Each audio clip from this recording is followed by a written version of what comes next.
Greetings, I'm Shad, and I'm a big nerd, and so I like nerdy things, and science fiction is one of those nerdy things that I like.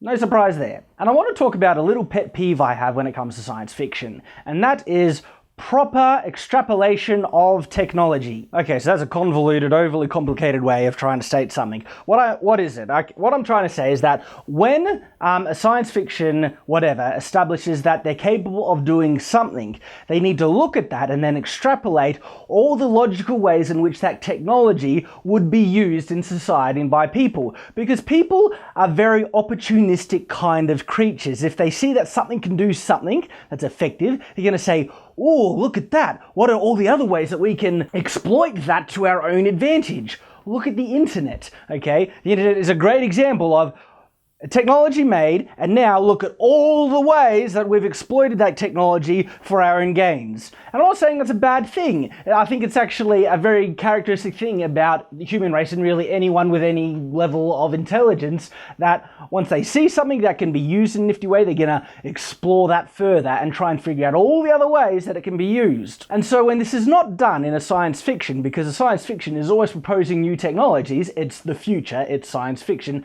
generally. I mean, science fiction doesn't have to be the future. It can be time travel or something. But I'm talking about, futuristic sci-fi. They're proposing new technologies, and if they want to do it properly in an immersive, realistic way, they should then look at all the other ways this technology would be exploited and used by people. Now, I mentioned that the reason why this is important is for realism and immersion, and people might be thinking, well, why is that important? It's fiction, it's science fiction, or it's a space opera or something. It doesn't really matter. Well, I talk about this in my video, Rules of Magic and Physics in Fantasy. I feel it is important, and even doubly so when you're dealing with, when the actual premise of whatever you're dealing with is unrealistic in the first place, like magic, fantasy, science fiction, futuristic, aliens, or other things like that, that if an initial premise is totally unrealistic in the first place, it's very important to try and do everything else in a very realistic way.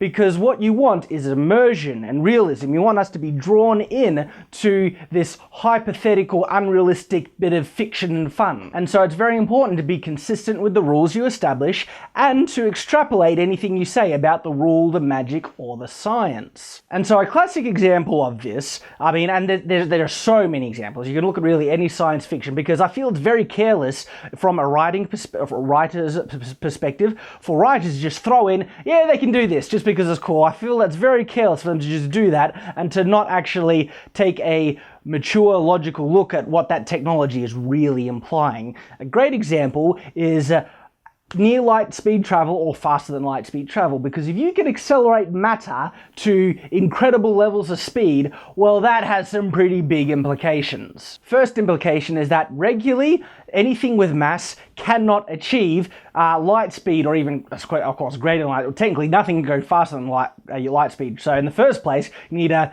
be able to explain in a creative way how something is effectively traveling faster than light. But to even have matter travel at light speed or near light speed, you need to explain that in a logical way. And according to science, you need near infinite energy, or at light speed, you need infinite energy for anything with mass to travel at that speed. Because the faster something goes, the greater inertia it has, which means the more energy it needs to accelerate it even further, and that goes up exponentially until you reach the speed of light. And so in any science fiction, if they state that things are moving at the speed of light, they are actually saying that the race that is capable of doing this is capable of producing infinite energy, and infinite energy is infinite. So what could you do with infinite energy? You could destroy the universe. Like anything that requires infinite energy, you could now therefore do, because you are implying that you can produce infinite energy. But that's only if you're literally stating it is moving at the speed of light, because warp drive, hyperdrive, those are actually kind of, get-arounds. They kind of just avoid the issue of light speed travel to effectively travel faster than it, even though they're not essentially traveling at the speed of light. But if you do have things moving at a speed, you need to address these things, and you can address it in a fancy scientific way. Okay,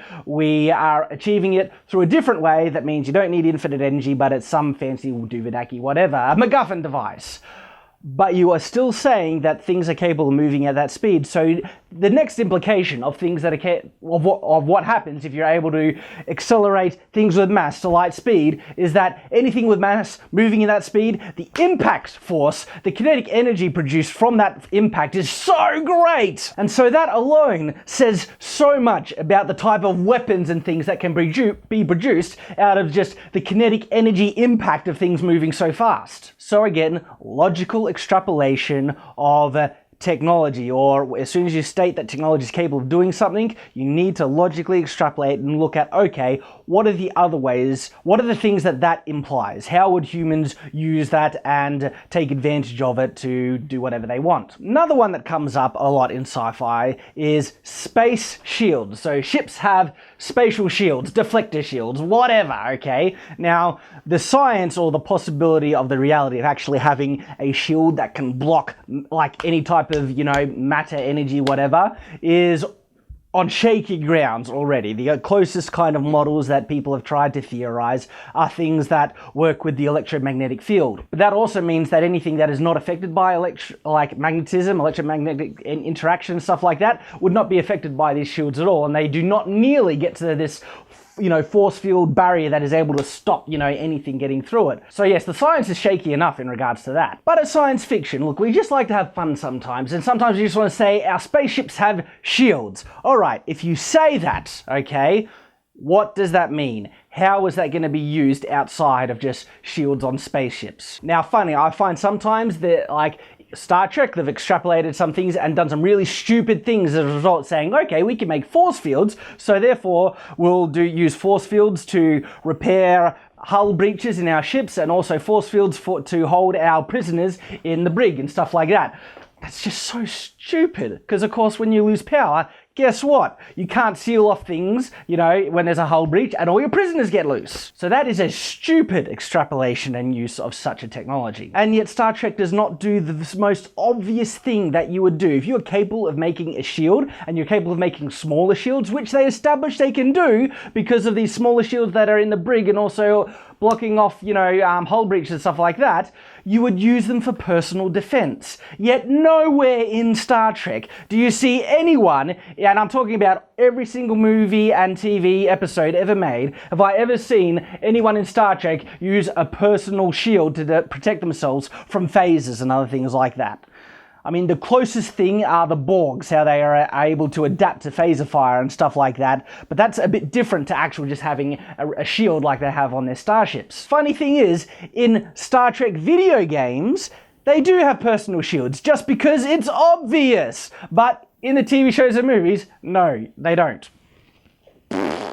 Seriously, it just seems so obvious, yet it's never done. And so to me, that is really stupid. It kind of breaks the immersion for me, because anyone with a brain amongst these billions of people that are supposed to exist in this universe would have figured out that, gee, these shields are really good. Maybe I should use them to protect myself from phaser fire. But Star Trek is not the only culprit that fails at this. Star Wars does the exact same thing. And Star Wars goes as far to establish that they exist. So, Star Wars Episode 1, The Phantom Menace, Obi-Wan and Qui-Gon Jinn, they're sneaking aboard with their thing, whatever, at the beginning of the movie, and they come across the droidicars. I'm probably not pronouncing that right, droidicar or whatever. But anyway, they're the funny robots that roll, and they set up, get up, and they produce a personal shield. And these personal shields are so effective that two really talented Jedis can't take them on. They actually retreat, or they feel taking them on is going to be such a long process that they just retreat. And in fact, I have not seen, in any other Star Wars thing yet anywhere, and, you might have, so tell me if you have, but I've not seen, in any of the movies, a Jedi defeating a droidicar with a personal shield. The only times you see these things defeated is when Anakin gets in the, in the cockpit of the fighter at the end of The Phantom Menace. The fighter has much bigger guns than the regular handguns, and so that's able to blast through the shields of the droidy car and he kills them. But honestly, if these shields are so effective to stop powerful Jedis in their tracks, why the hell isn't anyone else using them? Why aren't the Jedi using them? Like, seriously, it's such an obvious thing. And I mean, even the Gungans use this technology in an extent. It isn't a full shield, it's actually like a medieval shield that's made of energy that they use. And if a race as stupid as the Gungans can figure this out, why couldn't the Jedi? And what, if you're thinking that Gungans aren't stupid, okay, maybe they're not stupid, but having Jar Jar Binks represent them is like the worst mascot in all existence. User will not get the special Gungan shields.